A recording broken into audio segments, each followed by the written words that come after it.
komunikasi.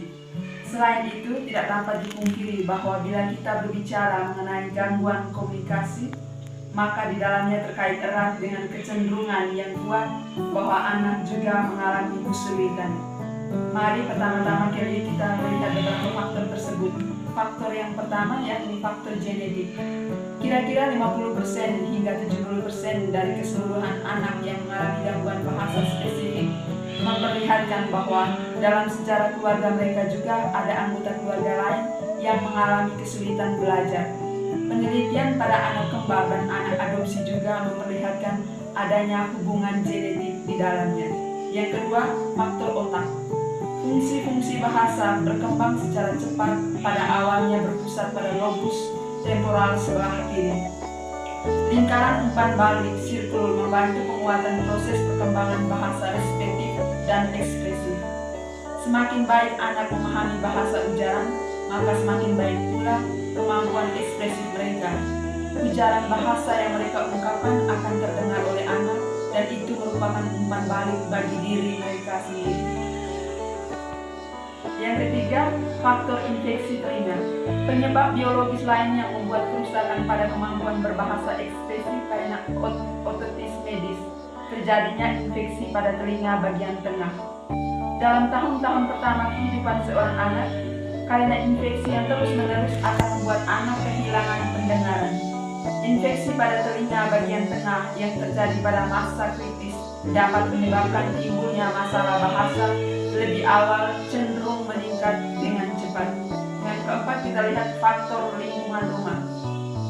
Seberapa besar lingkungan rumah memberikan kontribusi pada kemungkinan munculnya gangguan komunikasi.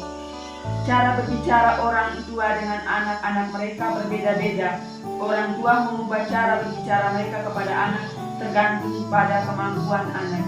Ketika anak berbicara menggunakan kata-kata sederhana yang terdiri dari 2 atau 3 kata dalam satu kalimat, maka orang tua menyesuaikan cara bicara sesuai dengan kemampuan anak. Kecuali pada kasus-kasus tertentu yang berkaitan dengan pengabaian penyiksaan anak, nampaknya tidaklah mungkin terjadinya gangguan komunikasi disebabkan oleh orang tua. Stimulasi orang tua berkaitan dengan cara berbicara dan berbahasa dapat mempengaruhi kecepatan atau tempo dari pergeseran dari perkembangan bahasa, namun tidak menyebabkannya terjadi kerusakan khusus yang menjadi ciri dari gangguan.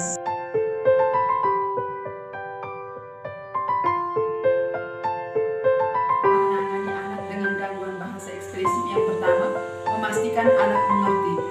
Jika berkomunikasi dengan anak yang mengalami gangguan bahasa ekspresif, pastikan bahwa kita mengerti apakah ia mengerti mengenai isi pembicaraan yang disampaikan. Yang kedua, berikan waktu.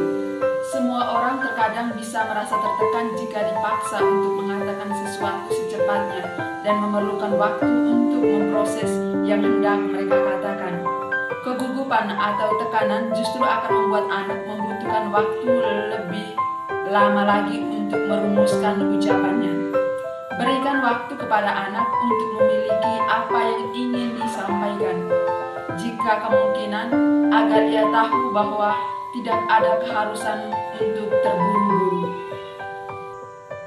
Yang ketiga, ajukan komentar dan bukan pertanyaan.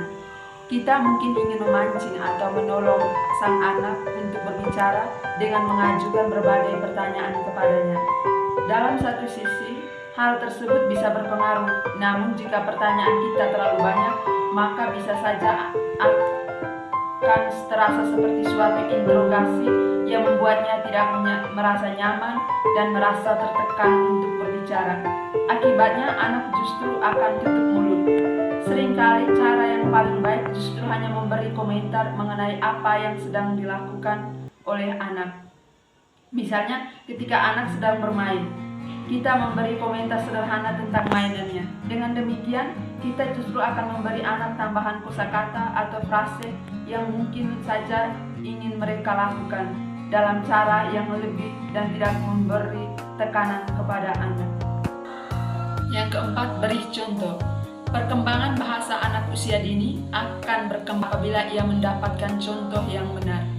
Tunjukkan kepada anak bagaimana cara untuk mengatakan berbagai hal, bukan dengan cara mengoreksi ketika mereka salah, namun dengan mengulangi apa yang mereka katakan dengan kata yang benar sehingga anak dapat mendengar contoh yang baik.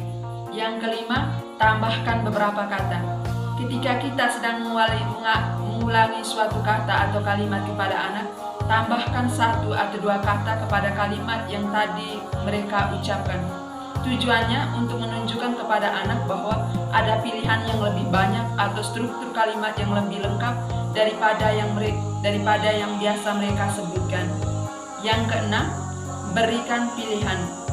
Seorang anak dengan kesulitan bahasa ekspresif seringkali mengerti apa yang harus dia jawab ketika diberi pertanyaan. Namun, dia tidak tahu bagaimana mengatakannya karena tidak dapat memikirkan kata-kata yang diperlukan. Berilah mereka pilihan kata-kata atau petunjuk untuk membimbing mereka ke kosakata yang ingin diucapkan dan juga membentuk kecerdasan linguistik.